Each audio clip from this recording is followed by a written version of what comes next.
Good morning friends. આપણે chapter number 5 ની અંદર આપણે લાસ્ટ ફળ વિશે જોઈ ગયા, બીજ વિશે જોઈ ગયા. બીજની અંદર એકદળી બીજ અને દ્વિદળી બીજ, અભ્રૂણપોષી બીજ અને ભ્રૂણપોષી બીજ. ભ્રૂણપોષી બીજ કોને કહીશું કે જેમાં ભ્રૂણપોષ અલાયદા વિસ્તાર તરીકે ગોઠવાયેલો હોય, દાખલા તરીકે મકાઈની રચના. અને અભ્રૂણપોષી કોને કહીશું કે જેમાં ભ્રૂણપોષ એ બીજપત્રોના નિર્માણ દરમિયાન વપરાઈ જાય છે, માટે તેને અભ્રૂણપોષી કહીશું, દાખલા તરીકે દ્વિદળીનું બીજ. બરાબર. ત્યાર પછી એ પણ માહિતી જોઈ ગયા હતા મિત્રો કે પુષ્પીય સૂત્ર એટલે શું અને પુષ્પીય આરેખ. પુષ્પીય આરેખ તમને દોરતા શીખવાડે તો પુષ્પીય સૂત્ર કેવી રીતે બનાવવું એની થોડીક માહિતી આપી હતી, તેના થોડાક સિમ્બોલ આપ્યા હતા. બરાબર છે કે મારી હાથમાં પુષ્પ છે તો એને હું કેવી રીતે એની અંદર ચક્રો બનાવીશ અથવા તેનું સૂત્ર કેવી રીતે બનાવીશ. તો આપણે સૌપ્રથમ પુષ્પનું આખું આગળ જોઈ તો ગયા હતા, એકવાર ફરીથી આપણે જોઈ લઈએ અહીંયા કે જો પુષ્પ નિયમિત છે, નિયમિત પુષ્પ કોને કહીશું કે જેને મધ્ય લંબપક્ષથી બે ભાગમાં વિભાજિત, એક સરખા ભાગમાં વિભાજિત થઈ જાય. બરાબર છે. મધ્ય લંબપક્ષથી આડી ધરી પરથી આપણે વિભાજિત કરતા બે સરખા ભાગોમાં રૂપાંતરિત થઈ જાય છે, તો એને આપણે નિયમિત પુષ્પ કહીશું. નિયમિત પુષ્પનો સિમ્બોલ આવો છે. બરાબર છે. સપોઝ જો પુષ્પ કેવું છે અનિયમિત કે જેમાં બે સરખા ભાગોમાં રૂપાંતરણ થતું નથી, તો એનો આવો સિમ્બોલ છે. અધરવાઇઝ આમ પણ કરી શકો, બેમાંથી કોઈ પણ એક સિમ્બોલ આપણે ઓબ્લિક કોઈ પણ એક સિમ્બોલ આપણે લઈ શકીએ છીએ. પુષ્પ નિયમિત છે. બરાબર છે. પુષ્પ દ્વિલિંગી છે. દ્વિલિંગી એટલે કે જે પુષ્પની અંદર સ્ત્રીકેસર અને પુંકેસર બંને આવેલા હોય તો તેને આપણે દ્વિલિંગી પુષ્પ કહીશું. એના માટેનું સમીકરણની અંદર આ પ્રમાણે સિમ્બોલ આવશે. બરાબર છે. સપોઝ જો પુષ્પ એકલિંગી છે, જો પુષ્પ એકલિંગી હોય, એકલિંગી એટલે કે માત્ર કાં તો પુંકેસર જ આવેલું હોય અને સ્ત્રીકેસર જ આવેલું હોય, તો જેમાં નર પુષ્પ કે જેમાં માત્ર પુંકેસર જ આવેલું હોય એને આપણે નર પુષ્પ કહીશું. એનો સિમ્બોલ આવો આવશે. અને જો માત્ર સ્ત્રીકેસર જ જોવા મળે તો એને આપણે માદા પુષ્પ કહીશું, તો એનો આવો સિમ્બોલ હશે. પુષ્પ એકલિંગી છે કે જેમાં પુંકેસરો હાજર હોય તો એને પુષ્પને નર પુષ્પ કહીશું, અને જેમાં સ્ત્રીકેસર હાજર હોય તો એ પુષ્પને આપણે માદા પુષ્પ કહીશું. બરાબર છે. પુષ્પ નિયમિત હોય, દ્વિલિંગી હોય છે. બીજી વસ્તુ કે એની અંદર બીજી આ સૌથી પ્રથમ વજ્રપત્ર. વજ્રપત્રને કે સિમ્બોલથી દર્શાવવામાં આવે છે. જો વજ્રપત્રો જોડાયેલા હોય એટલે કે યુક્ત હોય તો કે, અને સપોઝ 5 હોય તો આપણે 5 આવી રીતે કરીશું, અને 4 હોય તો 4. જેટલા પણ વજ્રપત્રો હોય ગણીએ આપણે એટલે ખબર પડે, તો કે 5 આવી રીતે લખશું. મુક્ત હોય તો બધામાં આવી જ રીતે. ત્યાર પછી દલપત્ર હોય એના માટેનો સિમ્બોલ છે C. સેમ. યુક્ત હોય તો C5 લખશું, મુક્ત હોય તો C5 કૌંસમાં લખશું નહીં. બરાબર છે. જો યુક્ત છે તો C5 કેટલા છે ગણવાના છે આપણે. મુક્ત હોય તો C5. દલપત્રની અંદર કયું ચક્ર હોય છે તો પુંકેસર ચક્ર. પુંકેસર માટે એ સિમ્બોલ આપે છે એન્થર. સેમ આવી રીતે લખશું. જો પુંકેસર દલ લગ્ન હોય, દલ લગ્ન પુંકેસર એવો સિમ્બોલ મીન્સ દલપત્રો સાથે જોડાયેલા હોય પુંકેસરો, તો આ પ્રમાણે આપીશું. પુંકેસરો દલપત્રો સાથે જોડાયેલા હોય તો એને આ પ્રમાણેનો સિમ્બોલ આપીશું. બરાબર છે. હું તમને એક ફ્લાવર લઈને બતાવું છું. બીજું સ્ત્રીકેસર, એના પછીનું કયું ચક્ર હોય સ્ત્રીકેસર. સ્ત્રીકેસર માટેનો સિમ્બોલ છે G. બરાબર છે. G છે. પછી જો બીજાશયના સ્થાન, બીજાશય ક્યાં છે ઉચ્ચસ્થ હોય, ઉચ્ચસ્થ એટલે કે બીજાશય ઉપર હોય, બીજાશય ઉપર હોય તો G ના નીચે લીટો આવશે, અને બીજાશય અધસ્થ હોય તો G ના ઉપર લીટો આવશે. બરાબર છે. આવી રીતે લીટી કરવાની રહેશે. આ પ્રમાણેનું પુષ્પીય સૂત્ર અને પુષ્પીય ડાયાગ્રામ બનાવ્યો છે. દાખલા તરીકે એક ઉદાહરણ લઈએ આપણે. હું તમને એક ઉદાહરણ તરીકે લઈએ છીએ આપણે કે પુષ્પ નિયમિત છે, આવું તમને બુકમાં આપ્યું અથવા તો નીટમાં આપ્યો આ પ્રશ્ન.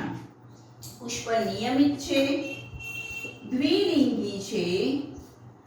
પછી અહીંયા જ આવી જાય કે પુષ્પનો પ્રકારમાં કેવું થાય છે, તો પુષ્પ ઉપરી જાય છે. હંમેશા જો પુષ્પ ઉપરી જાય હોય તો બીજાશય કેવું હોય, અધસ્થ. આપણે બીજાશયના સ્થાનના આધારે પુષ્પના પ્રકારો જોઈ ગયા છીએ, ફરીથી એકવાર એ જોઈ લેવું તો જ આ સમજ પડશે. પુષ્પ જો ઉપરી જાય હોય, બે ત્રણ પ્રકારના પુષ્પ હતા, ઉપરી જાય, પરી જાય અને અધો જાય. જો પુષ્પ ઉપરી જાય હોય એટલે પુષ્પ ઉપરના ચક્રો બધા બીજાશયથી ઉપર થતા હોય તો બીજાશય ક્યાં હશે, નીચે. જો પુષ્પ પરી જાય હોય તો બીજાશય કેવું હશે, અર્ધ અધસ્થ. અને જો પુષ્પ અધો જાય હોય તો બીજાશય ક્યાં હશે, ઉચ્ચસ્થ. બરાબર છે? એટલે ઉપરી જાય પુષ્પનો પ્રકાર બીજાશયનો નહીં. વજ્રપત્રો 5 જોડાયેલા, ધારાસ્પર્શી કલિકાંતર વિન્યાસ. આપણે જોડે કલિકાંતર વિન્યાસ પણ લખીએ છીએ. ધારાસ્પર્શી કલિકાંતર વિન્યાસ, દલપત્રો 5, દલ લગ્ન, પુકેસર. બરાબર છે? પુકેસર, વ્યાવૃત કલિકાંતર વિન્યાસ, વ્યાવૃત કલિકાંતર વિન્યાસ, પુકેસર 5, દલ લગ્ન. ફરીથી લખીએ આપણે, દલ લગ્ન, દ્વિસ્ત્રીકેસરી સ્ત્રીકેસર ચક્ર. મિત્રો દ્વિ લખ્યો એનો મતલબ કે સ્ત્રીકેસરની સંખ્યા કેટલી છે, 2. દ્વિસ્ત્રીકેસરી સ્ત્રીકેસર ચક્ર, બીજાશય અધસ્થ, દરેક કોટરમાં અસંખ્ય અંડક. આ તો વધારાનું લખ્યું છે. ચલો, આવું તમને આપી દીધું છે. તો આનું આપણે સૂત્ર બનાવીશું, પુષ્પીય સૂત્ર બનાવીશું. બીજું અહીંયા એક ઉદાહરણ બીજું એક લખીએ. જો નિપત્ર હોય તેના માટેનો સિમ્બોલ છે BR, અને નિપત્રિકા હોય તો એના માટેનો સિમ્બોલ છે સ્મોલ BRL. બ્રેક્ટિયોલ્સ એટલે નિપત્રિકા અને બ્રેક્ટ એટલે નિપત્ર. નિપત્ર કોને કહીશું? પુષ્પની આસપાસ આવેલું પત્ર. એને આપણે નિપત્ર તરીકે ઓળખવામાં આવે છે. દાખલા તરીકે બોગનવેલ ઉદાહરણ સ્વરૂપે આપણે પુષ્પના પ્રકારમાં ભણી ગયા છીએ. બરાબર છે? એના સિમ્બોલ છે. અહીંયા કોઈ નિપત્રની આપેલું નથી તો આપણે અહીંયા સૂત્રમાં બનાવશું નહીં. ચલો, પુષ્પ નિયમિત. તો સમીકરણ કેવું બનશે જુઓ તમે. આ પુષ્પ નિયમિત. આપણે નિયમિતનો સિમ્બોલ કયો આપ્યો છે? આવો આપ્યો છે. દ્વિલિંગી. આ લાઈનમાં ક્રમ આ જ આવશે. આ ક્રમ લખ્યો છે ને એ મુજબ જ ક્રમમાં ગોઠવાયેલું હશે. ઉપરી જાય તો હમણાં લખવાનું નથી. વજ્રપત્રો 5 એટલે કે K5 કેટલા છે? જોડાયેલા છે તો આપણે આ પ્રમાણે આપશું. C5 દલપત્રો 5 તો આ 5 આપ્યા. કશું લખેલું નથી તો મુક્ત સમજી લેવાના. પુકેસર આવશે એના પછી. દલપત્ર પછી હંમેશા શું આવે? પુકેસર. પુકેસર કેટલા છે? 5.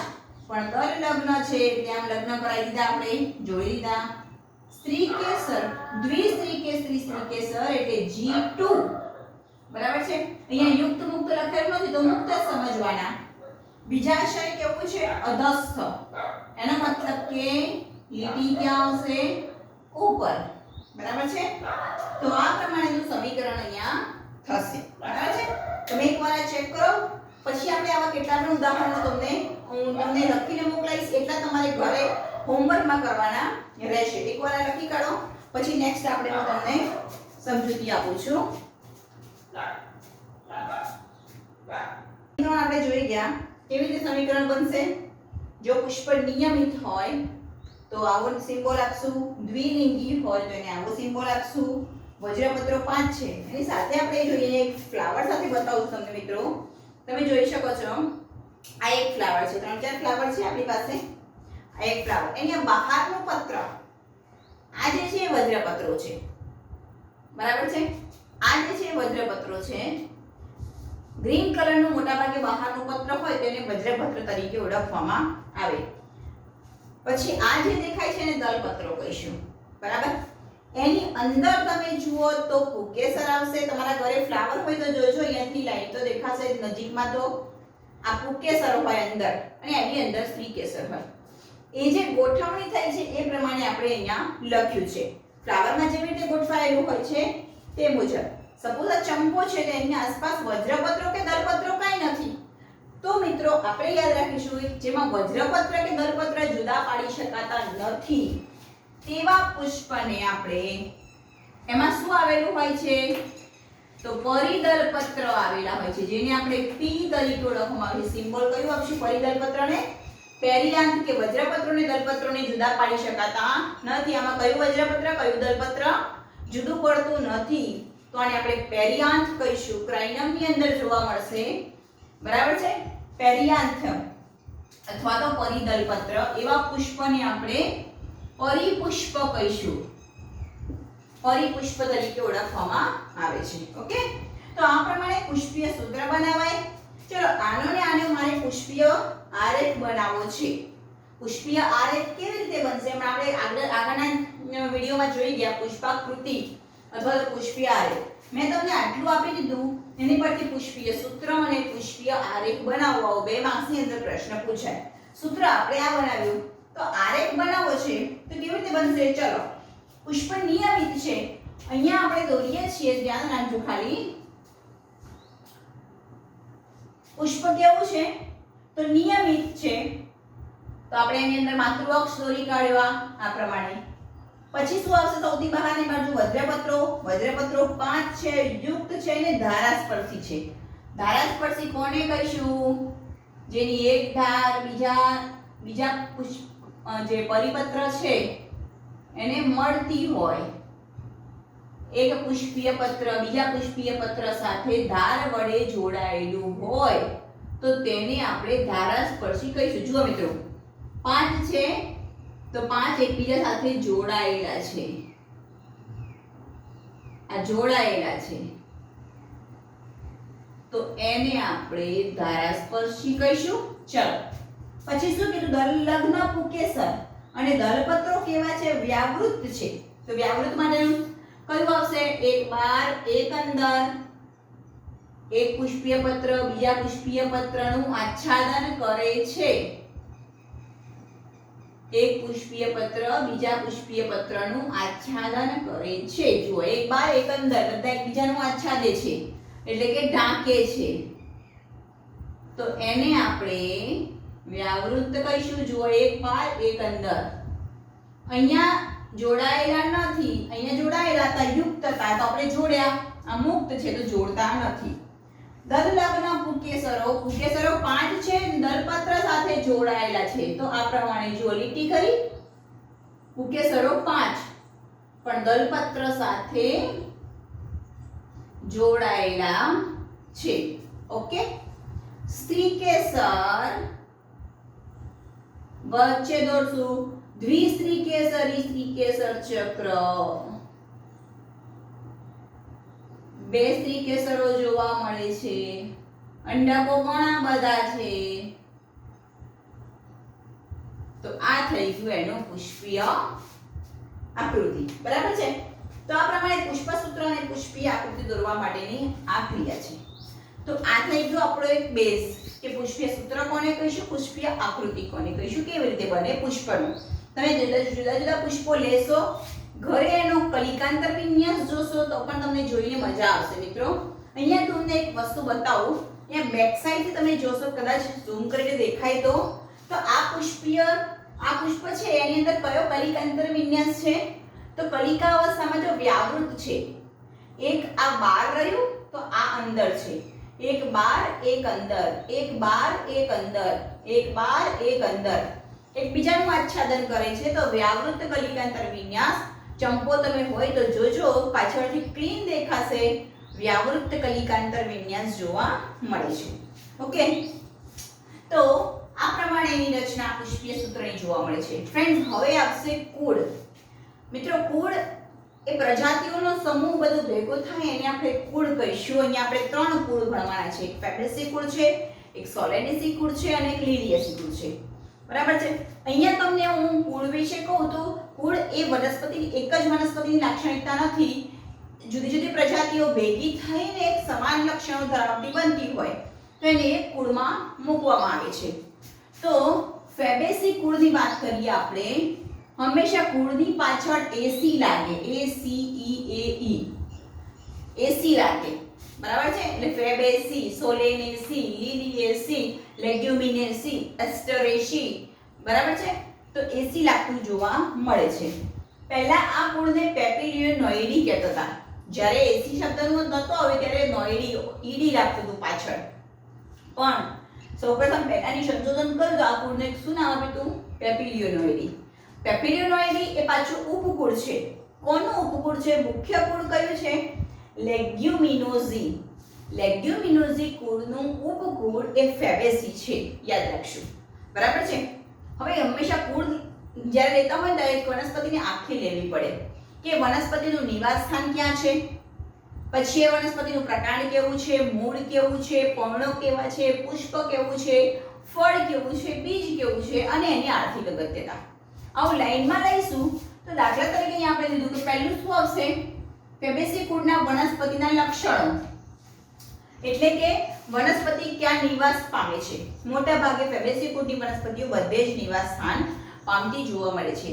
મોટા ભાગે તે ક્ષુપ સ્વરૂપે જોવા મળે, છોડ સ્વરૂપે જોવા મળે, કેટલીક જ વૃક્ષ સ્વરૂપે જોવા મળતી હોય છે। તો એના આપણે અહીંયા લક્ષણો લખીશું। હું તમને આખું કુળ લખીને મોકલી આવીશ। મિત્રો ન ખબર પડે તો આ તો માત્ર કુળ 3 તૈયાર જ કરવાના છે। આમાં એવું કશું સમજવા જેવું છે નહીં, તમે 3 સ્ટેપ બાય સ્ટેપ તૈયાર કરશો, તૈયાર થઈ જશે, બરાબર છે।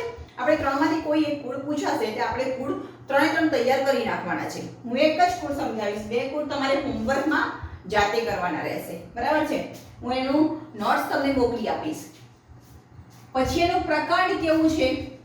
તો પ્રકાંડ સીધું હોય છે, ટટ્ટાર હોય છે અને કેટલીક વખતે વેલા સ્વરૂપે જોવા મળે છે। હું તમને ઉદાહરણ પહેલા કહી દઉં। દાખલા તરીકે પેપિલિયોનોઇડી કુળ છે, મીન્સ ફેબેસી કુળની અંદર કઈ કઈ વનસ્પતિઓ આવે? તો કઠોળ વર્ગની બધી જ વનસ્પતિઓ ફેબેસી કુળમાં આવશે।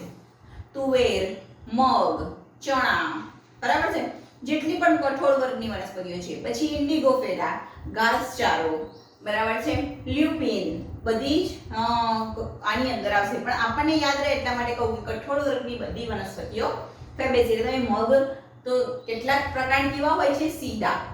ચલો વાલ છે તો એનું પ્રકાંડ કેવું હશે? આરોહી, વેલા સ્વરૂપે, બરાબર છે। એના પર્ણો, મોટા ભાગે પર્ણો કેવા હશે? સાદા। કેટલાકમાં જેવા પર્ણો છે એમાં પર્ણના પ્રકારો છે સાદા પર્ણો અને સંયુક્ત પર્ણો, બરાબર છે। તો મોટા ભાગે સાદા પર્ણો છે, કેટલીક વનસ્પતિમાં સંયુક્ત પર્ણો જોવા મળે છે। પર્ણ વિન્યાસ, મોટા ભાગે પર્ણ વિન્યાસ કેવો હોય છે એનો? તો એકાંતરિક પર્ણ વિન્યાસ ધરાવતા હોય છે। દરેકમાં જુદું જુદું હોય છે પણ આપણે બુકની અંદર જે છે એટલું જ લખવાનું છે। પુષ્પના લક્ષણો, ત્યાર પછી આપણે મૂળ પ્રકાંડ અને પર્ણ પછી શું આવશે? પુષ્પ। તો પુષ્પનો વિન્યાસ કેવો જોવા મળે છે? તો મોટા ભાગે આ વર્ગની વનસ્પતિઓ છે એનો પુષ્પ વિન્યાસ, આપણે જુદા જુદા પુષ્પ વિન્યાસો વિશે ભણી ગયા છીએ। તો 2 પ્રકારના પરિમિત પુષ્પ વિન્યાસની અંદર સમાવેશ થશે। મોટા ભાગે આની અંદર પરિમિત પુષ્પ વિન્યાસ જોવા મળે છે। પુષ્પ કેવું હોય છે? નિયમિત, કેટલીક વખતે અનિયમિત જોવા મળે છે। વટાણાની અંદરનું પુષ્પ કેવું હોય છે? તો અનિયમિત જોવા મળે છે, 2 સરખા ભાગોમાં રૂપાંતરિત થતું નથી। વજ્રપત્રો કેવા હોય છે?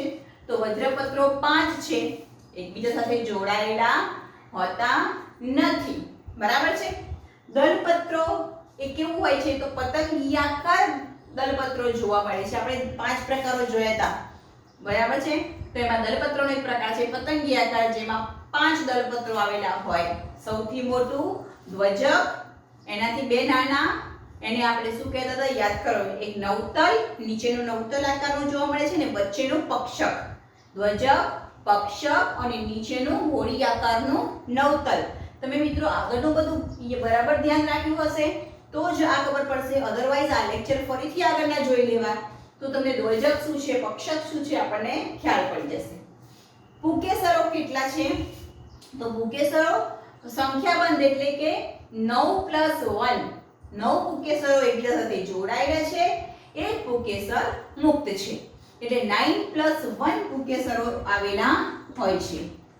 શ્રીકેસર ચક્રની વાત કરીએ તો શ્રીકેસરમાં એક જ શ્રીકેસર જોવા મળે છે અને તલસ્થ જરાય વિન્યાસ જોવા મળે છે. એક શ્રીકેસર ચક્ર. ફળ એનું કેવું હોય છે? શિંબી ફળ હોય છે, એટલે કે સિંગો ધરાવતું ફળ. પુષ્પીય સૂત્ર, ચલો અહીંયા મેં લખી રાખ્યું છે એટલા માટે જો પુષ્પ અનિયમિત છે. મેં તમને કીધું કે વાલ અને વટાણા છે પુષ્પ અનિયમિત હોય. દ્વિલિંગી જોવા મળે છે, એટલે કે બંને વસ્તુ જોવા મળે. વજ્રપત્રો 5 યુક્ત છે. દલપત્રો 5 છે, 1 + 2 + 2 એટલે 5 થયા. પુકેસરો 9 + 1 9 જોડાયેલા છે, એક મુક્ત. અને શ્રીકેસર એક જ છે, G1. બરાબર છે? તો આ પ્રમાણે જોઈએ તો અહીંયા આપણે આનો પુષ્પીય ડાયાગ્રામ બનાવવો છે. ખ્યાલ એટલે કે પુષ્પાકૃતિ બનાવવી છે. તો તમે કેવી રીતે બનાવો છો પુષ્પાકૃતિ? હંમેશા જ્યારે કુળ લખો ત્યારે એની અંદર આ બધું જ લખવાનું, એના લક્ષણો બધું જ લખવાનું, પણ એની પુષ્પીય સૂત્ર અને પુષ્પાકૃતિ ખાસ. આપણે બીજી આકૃતિ દોરવાની જરૂરત નથી. બરાબર છે? તો આટલું તો દોરીશું જ આપણે. તો ચલો પુષ્પ નિયમિત દ્વિલિંગી છે, K5 છે. તો આનું આપણે પુષ્પીય આપણે ડાયાગ્રામ દોરવો છે. તો અહીંયા આપણે દોરીશું એનો ડાયાગ્રામ. બરાબર? જો અહીંયા અનિયમિત પુષ્પ છે. ચલો પહેલા વજ્રપત્રો દોરીએ. 5 વજ્રપત્રો, 1 2 3 4 અને 5 યુક્ત છે, એટલે આપણે એને જોડી દઈશું. અહીંયા ધારાસ્પર્શીઓ કંઈ લખેલું નથી, પણ ધારાસ્પર્શી હોય છે.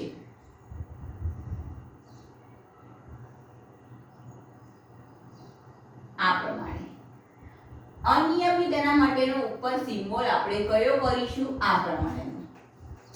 ત્યાર પછી દલપત્રો કેવા છે? 5 છે મિત્રો. તો દલપત્રોની વાત કરીએ તો 5 ની અંદર કેવી રીતે ગોઠવાયેલા છે? જો અહીંયા એક ધ્વજક, સૌથી મોટું ધ્વજક, બંને બાજુ આવા 2 જેને આપણે પક્ષક કહીશું, અને નીચે નવતલ છે 1 આ ઉપરનું, +2 આ 2 +2 પણ જોડાયેલું, નીચેના 2 જોડાયેલા છે. પુકેસરો 9 + 1 છે મિત્રો, 9 જોડાયેલા છે. તો આપણે આ પ્રમાણે કરશું. જુઓ તમે, આ એક પુકેસર, આ 2 3 4 5 6 7 8 અને 9 અને એક અહીંયા છૂટું છે. આવી રીતે ગોઠવાયેલું હશે પુષ્પની અંદર. શ્રીકેસર એક જ છે, તલસ્થ જરાય વિન્યાસ છે, તો એને આપણે એક જ અંડક, આ પ્રમાણે એની અંદર એક અંડક. તો આ પ્રમાણેનું પુષ્પીય સૂત્ર ફેબેસી કુળનું બન્યું. આ કયા કુળનું છે? ફેબેસી કુળનું. બરાબર છે? પુષ્પીય સૂત્ર આનું બની ગયું છે. યાદ રાખીશું. આ જે રચના છે, આ જે પુષ્પ હોય એ તમે જોઈને બનાવી શકો. આ જે છે એ વટાણાનું પુષ્પીય સૂત્ર છે, જેનું સાયન્ટિફિકલ નામ છે પાયસમ સટાઇવમ. પાયસમ સટાઇવમ વટાણાનું પુષ્પીય સૂત્ર જોવા મળે છે. બરાબર છે? આ યાદ રાખીશું આપણે ફ્રેન્ડ. આ લખી કાઢીશું આપણે. આ આખો મુદ્દો લખી કાઢીશું અને ફોટોગ્રાફ્સ પર મોકલાવશું અને એના મુદ્દા પણ મોકલાવીશું. પણ હાલ આપણે આ સ્ક્રીનશોટ પણ તમે અહીંયાથી દૂર ઉપર તમે સ્ક્રીનશોટ પણ લઈ શકો છો, કે જેથી તમે સરળતાથી ધ્યાન રાખી શકો, લખી શકો. બીજી વસ્તુ, હવે એના 2 પછીના કુળ છે એ બંને તમારે જાતે કરવાના રહેશે. આ જ પ્રમાણે તમે જાતે કરી હોમવર્કમાં તૈયાર કરી રાખવાના. હું તમને બોલાવું ત્યારે તે મોકલાવાના રહેશે. બરાબર છે? તો આ સાથે આપણું ચેપ્ટર 5 પૂરું થયું મિત્રો. આના પછી આવતીકાલે નેક્સ્ટ વખતે આપણે આનું નીટના ક્વેશ્ચન્સ હું તમને મોકલાવીશ. તમારે એને સોલ્વ કરીને રાખવાના છે. નીટના ક્વેશ્ચન, બાયોલોજીમાં નીટના ક્વેશ્ચન કન્ટિન્યુઅસ વાંચવા પડશે તો તમને ખ્યાલ આવશે. એટલે નીટના ક્વેશ્ચન આન્સર્સ માટે આન્સર કી સાથેના હું ક્વેશ્ચન્સ મોકલાવડાવીશ એટલે તમને એની સરળતાથી તમને આવડી જશે. બરાબર છે? આ નોંધી કાઢશો અને સ્વાધ્યાય જ્યારે બુક્સ આવે ત્યારે સ્વાધ્યાય લખવાનું રહેશે. આ સાથે આપણું આખું ચેપ્ટર અહીંયા પૂરું થાય છે. ચેપ્ટરમાં કોઈ ક્વેરી તમને બાકી હોય, ન ખબર પડતી હોય તો ફરીથી મને પર્સનલમાં મેસેજ કરવો કે આ નથી સમજ પડતી, તો એટલા વિદ્યાર્થીઓનો અમુક ભાગ આપણે ઝૂમ મીટિંગ પર લઈ અને સમજાવીશું. બરાબર છે?